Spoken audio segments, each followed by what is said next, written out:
Here comes the bouncing ball of justice. Tonight on Rock Bottom, we go undercover at a sex farm for sex hookers. I keep telling you, I just broke sorghum here. Uh-huh. And where are the hookers? Round back. Oops. But first, she was a university honors student who devoted her life to kids until the night a grossly overweight pervert named Homer Simpson gave her a crash course in depravity, babysitter, and the beast. Aw, crap. Somebody had to take the babysitter home. Then I noticed she was sitting on her sweet can. I grabbed her sweet can. Oh, just thinking about her can. I just wish I had her sweet can. So, Mr. Simpson, you admit you grabbed her can. What do you have to say in your defense?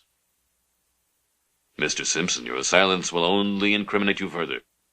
No, Mr. Simpson, don't take your anger out on me. Get back, get back! Mr. Simpson, no! Dramatization may not have happened. Marge, kids, everything's gonna be just fine. Now go upstairs and pack your bags. We're gonna start a new life under the sea. A few years back at work, one of the older GS workers there was accused by a new young girl at work of harassment. One of his jobs was training, and she was not performing up to par, so her supervisor was notified. She anonymously reported it, though. It was known by many. By then, 6 months later, she talked to other girls to back it up to get them out of trouble, on other things. He was fired after nearly 40 years there. He lost his son in the divorce and found 2 low-level jobs, but after someone from his old job found out and passed it at work. More anonymous claims then were suddenly against him at his new work. Videos proved him right each time, but still fired him to please the unknown customers. I heard he killed himself after the last time. She still brags about how she got even with him. It is well known that actual rape is underreported, and even fewer ones result in press charges. There is a built-in bias to be sympathetic to the accuser, and in turn, less sympathetic to the accused. Also, there is a sort of statistical fallacy involved. Many reason that, because a small portion of rape victims actually report, and an even smaller portion actually press charges, therefore, false rape accusations must be rare. This is a false argument, because those who make false accusations do not belong to a cohort of actual rape victims. Factors involved in underreporting and under press charge do not apply to later cohorts at all.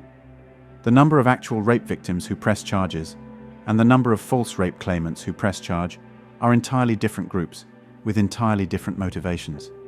Then this misconception is made worse with another type of statistical fallacy. If there are 8 red balls and 8 blue balls in a box, it does not mean a ball picked randomly from a box will be violet, red plus blue, because the colors of the balls are independent of each other. But this does not apply in the case of a family where 3 out of 8 males are in jail for serious crimes. It is not too far off to assume that the 5th of May also have some run-ins with the law. This is because families share common traits and environment. Family members are not independent.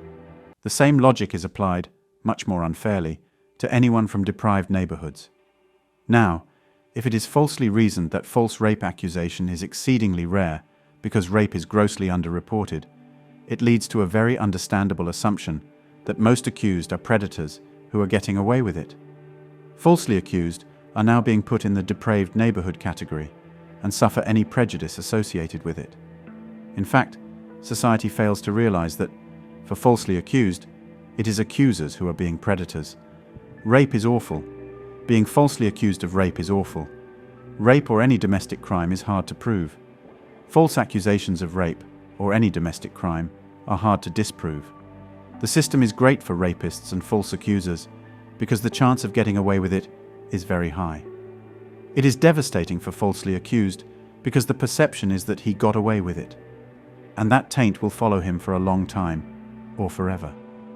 I would argue that when there are clear benefits for making accusations, such as pre-existing financial or custody disputes in domestic matters, the probability of false accusations is much higher than society assumes. The system, in this circumstance, greatly favors those who have less conscience. The way our court system is being run today, you are presumed to be guilty before you are proven innocent, which is completely opposite of the way it was designed to be. That's bad. Try to prove you're innocent when everyone has already been told that you're guilty. It's very hard to do. People like to believe the worst about their fellow man. A woman could very easily accuse a man of raping her. Without physical evidence or eyewitness accounts, he probably won't even get charged with it, unless he's a minority or can afford a lawyer to manage the PR initially. One of the more disgusting things about rape charges is that people take them more seriously if the people in question look differently, especially if the woman is of a majority group persuasion. In any case, without compelling evidence, the charges will be thrown out. Sometimes the man's trust within the community will have eroded, but most of the time the man ends up perfectly fine. You only hear about the particularly egregious ones, like suicide means that a man was innocent.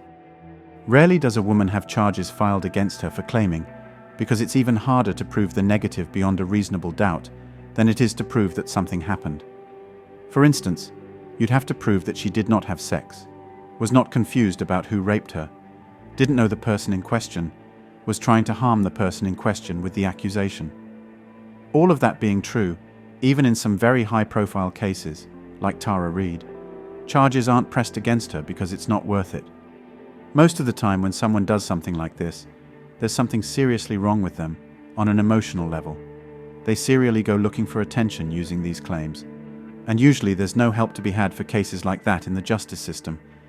That's all for today on Manhood.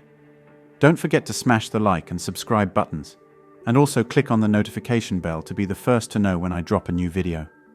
If you find value in my videos, you can show your support through PayPal or Cash App. The links are in the description. See you next time. Cheers.